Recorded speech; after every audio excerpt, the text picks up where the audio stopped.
Gələndə əllərimiz işləyirdi. Yox. İndi bir də əllərimizi tərpədin, çünki əvvəlki də var videom. Baxın, görürsünüz. Bir də baş qıza aparır, xahiş edirəm. Yəni Fatma xanım, indi Kübra xanıma da göndərəcəm. Kübra xanım da deyir ki, saçımı deyir, yuva bilmirdim deyir. İndi sol əlimlə alt saçımı yuyuram, mən də. Mən də artıq. Maşallah. Maşallah. Qəti qullar işləmir. Maşallah. Bu 8 günün nəticəsidir. Çox sağ olun. Bizim reabilitolog çox güclü reabilitolog.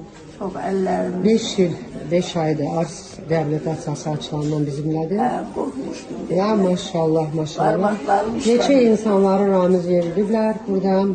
Neçə insanlar şəfasına qovuşub. Çünki biz kompleks yanaşırıq. Masaj, idman, manual idman, manual masaj, hamısı pasif, aktiv hərəkətlər, hamısı olunur.